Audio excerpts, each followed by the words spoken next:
8 month complete ஆன குழந்தைங்களுக்கு நல்ல வெயிட் கெயினையும் ப்ரோட்டீன்ஸும் தரக்கூடிய பச்சை பயிறு சாதம் எப்படி செய்கிறதுன்னு தாங்க பார்க்க போகிறோம். அதுக்கு 1.5 டேபிள் ஸ்பூன் அளவுக்கு பச்சை பயிறு எடுத்துக்கோங்க. 1.5 டேபிள் ஸ்பூன் அளவுக்கு அரிசி எடுத்துக்கோங்க. தண்ணி ஊற்றி ஒரு 2 டைம்ஸ் நல்லா வாஷ் பண்ணிக்கோங்க. திரும்பவும் தண்ணி சேர்த்து ஒரு அரை மணி நேரம் மட்டும் ஊற வச்சுக்கோங்க. இப்போ அரை மணி நேரம் கழித்து தண்ணியை ஃபுல்லாக வடிகட்டிட்டு அப்படியே குக்கரில் சேர்த்துக்கோங்க. கூடவே கொஞ்சமாக கட் பண்ணி வச்ச கேரட்டையும் கொஞ்சமாக கட் பண்ண உருளைக்கிழங்கையும் சேர்த்துக்கோங்க.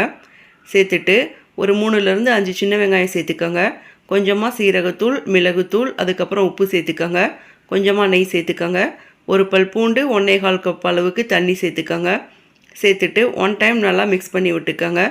இப்போ குக்கரில் மூடியை போட்டு ஒரு 6லேருந்து 8 விசில் மீடியம் ஃப்ளேமில் விட்டு எடுத்துக்கோங்க. இப்போ 8 விசில் கழித்து பார்க்குறப்ப ரைஸ், வெஜிடபிள்ஸ் எல்லாமே நல்லா சாஃப்டாக வெந்திருக்குங்க. கொஞ்சம் ரைஸ் சூடாக இருக்கிறப்பே மசிச்சு விட்டுக்கோங்க. அப்படி இல்லைன்னா கொஞ்சம் ஆறுனதுக்கப்புறம் மிக்சர் ஜாரில் போட்டு ஒரு சுற்று விட்டு கூட எடுத்துக்கலாங்க. அவ்வளோதாங்க. இந்த ரைஸ் பார்த்தீங்கன்னா லன்ச் டைமில் குழந்தைக்கு கொடுக்கலாங்க. இதே மாதிரி நிறைய ஹெல்த்தியான பேபி ஃபுட் ரெசிபீஸ்க்கு நம்ம சேனலை மறக்காமல் சப்ஸ்கிரைப் பண்ணிக்கோங்க. தேங்க்யூ.